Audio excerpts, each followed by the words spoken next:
Hi, my name is Mike Abramson, and today I'm going to show you 10,000 Goblins, a dice-building, pressure-luck dungeon crawler designed for 2 to 4 players.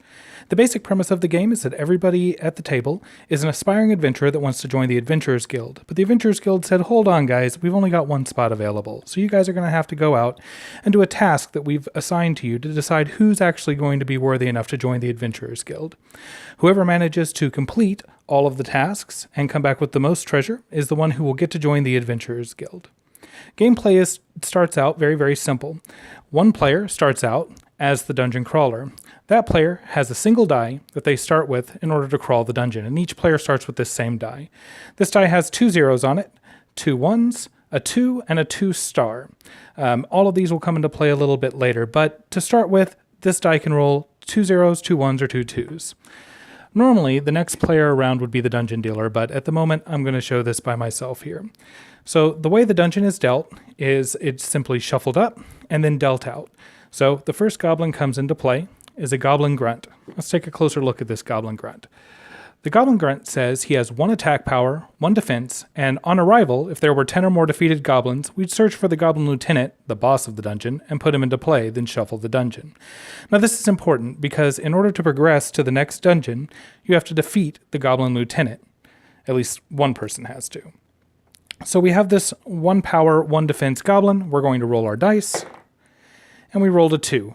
This die can be assigned to any one goblin, so we're going to assign it over to this goblin grunt.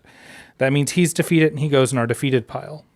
Now we have a choice. We can either continue adventuring in the dungeon and press our luck, or we can stop right here and we have effectively a goblin streak of 1 defeated goblin, but I'm going to be a little bit brave here and I'm going to keep going. So I'm going to flip over the next goblin. This one's a sneaky goblin. When he arrives, he deals 1 damage, and if he gets to attack me, he gets to draw 2 goblins and then shuffle himself back into the library. So first I have to take the 1 damage. This is my character sheet. This is what's going to track both my level progression along the top, as well as how much damage I'm going to take as I progress through the dungeon. Your max health is always equal to wherever your level is on your sheet. So as I progress up level, now my max health would be up to here. But right now, at my lowly level of 1, I have a max health of 5 hit points. So I just took 1 damage from that sneaky goblin when he first came into play. We're going to go ahead and roll our dice here. Oh no, all right, so Sneaky Goblin's going to get the advantage of me. I rolled a 0 here, so Sneaky Goblin is going to attack me. He attacks me for 0 damage, but his attack effect now comes into play, so I have to draw 2 goblins and shuffle him back into the library. I will draw my 2 goblins first. We have a Goblin Grunt and a Goblin Knight that's come into play. So the first thing that we're going to do with these 2 is read what their abilities are. Goblin Grunt, we already know this one. He has 1 attack, 1 defense, and if there were 10 or more defeated goblins, we'd find the boss. But Goblin Knight is a little more powerful. Goblin Knight has 2 attack power, 2 defense, and we would earn a treasure if we defeated him. But he says if there are fewer than 5 defeated goblins, shuffle him back into the dungeon. That's because he's a little bit tough, and we don't want new players getting waylaid by this guy really, really early. So we're going to shuffle him back in. We're going to redraw for that goblin. And instead we have an armored goblin in his place. The armored goblin, if we take a closer look, has 1 attack power and 2 defense. So now I have a problem. I have 1 die and 2 goblin to deal with. I'm going to roll my die. I rolled a 2 star, but as I mentioned earlier, with this 2 star, I can only assign this die to 1 individual goblin. Well, that goblin with the 2 defense is a little harder to take out, so I'll deal with him first. Now this is a good point to point out, or a good place to point out, that damage is not cumulative on these goblins. You have to do all this damage at once because there are a lot of them and they heal very, very quickly. So I do my 2 damage to this one. He is then defeated. But now the Goblin Grunt gets to hit me. So he hits me back for his attack power and I take 1 damage. I get to roll again against this Goblin Grunt. I rolled a 1. So that 1 damage is enough to defeat him. Now I'm not that brave, so I'm going to go ahead and stop where I'm at this point. But let's talk about what would have happened if I didn't. If I had continued going and I eventually got defeated, what would have happened is I would have only earned half of whatever my goblin streak was rounded down. What's a goblin streak, you say? Goblin streaks are how you level up. Instead of traditional experience systems where you gain experience over time and then spend it to level up, you level up in 10,000 goblins by attaining a streak of defeated goblins in a single dungeon run. So on this turn, if I've defeated 3 goblins on my sheet here, I can advance to level 3. If I had defeated 6 total goblins, either on this run or on my next run, I can advance to level 4, and so on and so forth as I go up this track. You'll notice that there are different color codings on the level track here. That's to represent the different dungeons. For instance, I only need 3 goblins in the green dungeon to advance to level 7, but I can't even start that dungeon until somebody has beaten the boss in the blue dungeon. So in this case, I'm going to stop where I'm at. I get my goblin streak of 1, 2, 3. That lets me level up right here to where I have a streak of 3. For my next run, my max health would go up to 7, and now I get to gain additional dice. Now, you always have as many dice as whatever your current level is. In this case, my current level is 3, so I should have a total number of dice of 3. In a normal 4-player game, play would continue around the table while I continue to figure out which dice I'm going to pick. In this case, maybe I would decide to go with a little bit of AoE and a little bit of defense. So I would pick a Flame Wave here, and I'd pick an Armor here. All right, so what did I just do? Let's talk about all the different dice that are on the table here, because there are quite a few. The white dice that you see are weapon dice. The weapon dice are rolled every single turn, every single time that you're attacking. So anytime there are goblins in play, I'm going to roll that white die, and whatever it rolls, hopefully not a 0 most times, is going to defeat that goblin, or hit that goblin, hopefully defeat it. But there are also these spell dice that I can pick up in addition. So I could have, instead of picking up these dice, I might have decided, hey, you know what? I just want to pick up 2 more weapon dice, and now I have those 2 weapon dice available to me later. But in this case, I picked up some spell dice. So let's talk about just Flame Wave for an example here. Flame Wave is fire-based die that does fire-based magic damage. I can either keep it as an available spell. If you've played any other role-play games, this is like your wizard class. You're memorizing this spell and going to use it at some point later. At any time during my dungeon run, I could decide that instead of just rolling this 1 die, I want to add this one to it. I roll both of them, its effect would go off, and then it would be spent. Flame Wave's spell effect is it would deal its damage rolled to all goblins in play. In this case, I would have done 2 damage to all goblins in play. So if I was in a nasty situation where I had several different goblins that had all come into play at the same time, that Flame Wave would have just defeated all of them in one big swoop. But at that point, that die is spent, and I can only get it back if I use items or when I do my next dungeon run after I've left the dungeon. There are 2 other things I can do with Flame Wave, though. Instead of keeping it as a memorized spell, I can use it to improve these weapon dice. So I could put it on this 0 slot, and what that does is it says, instead of being able to use it as a spell, it's locked there, I can't pull it back off, I can instead, every time I roll a 0, oh, it didn't behave. Here we go. Every time I roll a 0, then I could trigger the Flame Wave effect. In this case, each goblin deals 1 less damage. So if I did have a bunch of goblins out in play, at least each of them would do 1 less damage with that 0. If instead I lock it to this 2-star ability, now anytime I roll a 2-star, it's going to trigger its ability which says deal 1 damage to all goblins. So when I roll this 2-star, I have a chance to deal damage to all the goblins in play. Again, the catch here is that there are 2 zeros and only 1 2-star. So it's effectively, do you want this placed defensively? Do you want to place it offensively? Or do you want to use the greater spell effect only once per dungeon run? That's the basics of how spells work. There are a number of different spells around the board. The blue dice are your freeze wave. These either are rolled and deal very minimal damage, but freeze all the goblins in play so they can't attack. It can be locked to 0, so every time I roll a 0, I can pick a goblin and that goblin only deals 1 damage. Or I can lock it to 2-star, and every time I roll a 2-star, I have the option to reroll any other number of weapon dice that I have before triggering their effects or their damage. If I pick up armor dice, that's what this green token over here is for.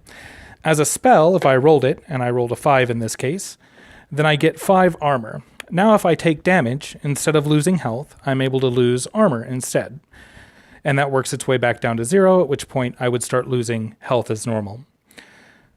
I could also lock these. So if I lock this on the 0 effect, then I would gain 1 armor whenever I roll a 0.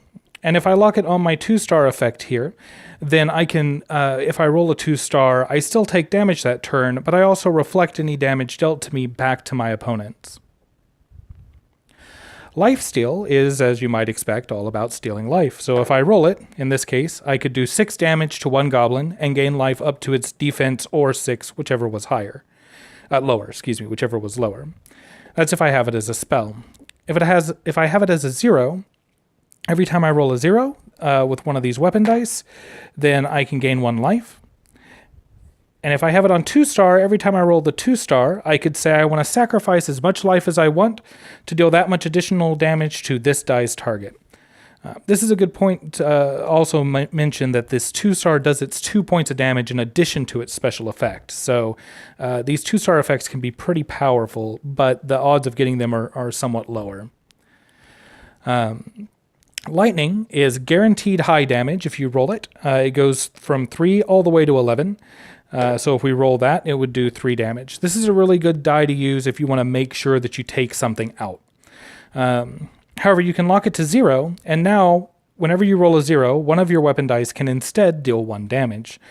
Now, this is also a good place to point out that, let's say I have that locked onto that 0 spot, and I roll multiple dice. In this case, I rolled 2 1s and a 0. This 0 can trigger that effect, and say it's going to do 1 damage to whatever this die's target is.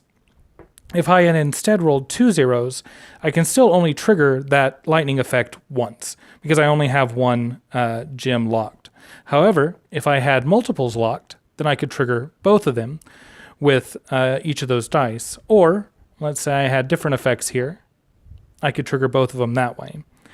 If I had 2 things locked and I only rolled 1 0, I have to pick which ability is more important to me. Do I want to prevent my damage, or do I want to deal 1 damage with this die?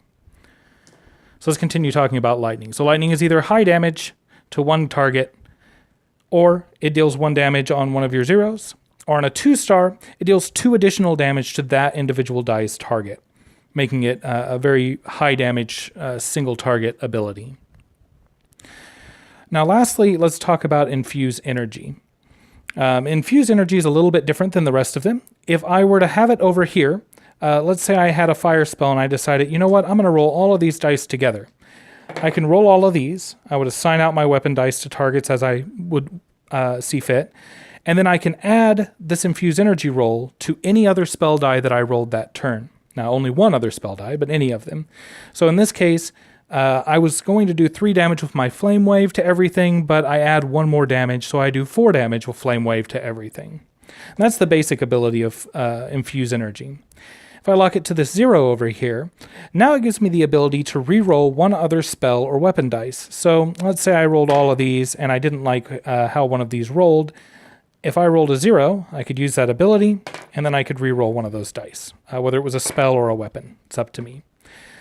Lastly, I could lock this onto its 2-star ability. In this case, what it says is I can roll 1 expended spell and immediately add it to this current attack. So let's say Flame Wave was expended.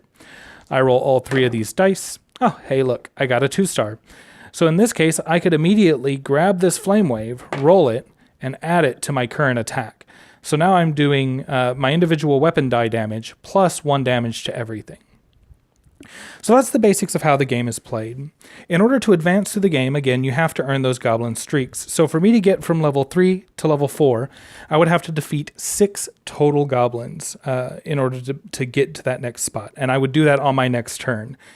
At the point that you actually get pretty high levels, so let's just kind of forcibly level up here and say that I have 5 dice. I'm going to put this one back for a second, and I'm going to keep this one. And I'm going to go ahead and keep this armor die. At this point, I could go through the dungeon, and let's say that I do really well. I get through my 10 goblins that I need before the boss can come out, and then the boss decides he's going to come out. The boss has this special little relic symbol at the top of him here. So that tells me this is one of the boss cards. He has 2 attack power, he has 3 defense, he's worth 2 treasures if I defeat him, and he says if there are fewer than 10 defeated goblins, shuffle him back into the dungeon. Again, this is so that he doesn't smack people way too early. When he arrives, the dungeon dealer gets to search the deck and put any 2 goblins into play. You are encouraged to be as mean as possible at this point. And then Death Strike, after this encounter, you must exit the dungeon. Now, this is important because there are a number of reasons that this is important, but mainly because normally, if you leave the dungeon and you weren't defeated and forced out, then you get to gain a treasure card as you go out of the dungeon. At this point, I'd probably have several treasure cards, so we're just going to grab a few of these to see what they do here. So I've got a couple in my hand here. One of them here is a polymorph potion. It says I can trade one of my dice for any other dice that's still available. But I must put the new dice in the same position as the one that I have. So in this case, if I had an available fire die, and I felt like maybe I needed frost instead, I could play my polymorph potion. It would be discarded, and I would be able to trade that die out. I'm not going to do that at this point, though. I think I'm okay. I've got another one here that says 5. All this is victory points. If I keep this at the end of the game, this adds to my total treasure value and helps me win the game.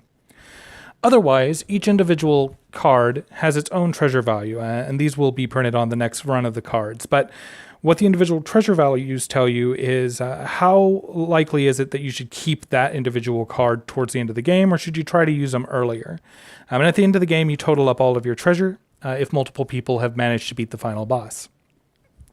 I also have a mana potion here, and I talked about earlier that once a die is spent, you can't gain it back unless you have an item to gain it, or it becomes your next turn. In this case, I could regain one expended spell. So let's say I had my fire available here, but I'd already spent my armor earlier in the game. I could use this mana potion now to regain this armor, and I could roll this with my next attack so that I gain additional armor.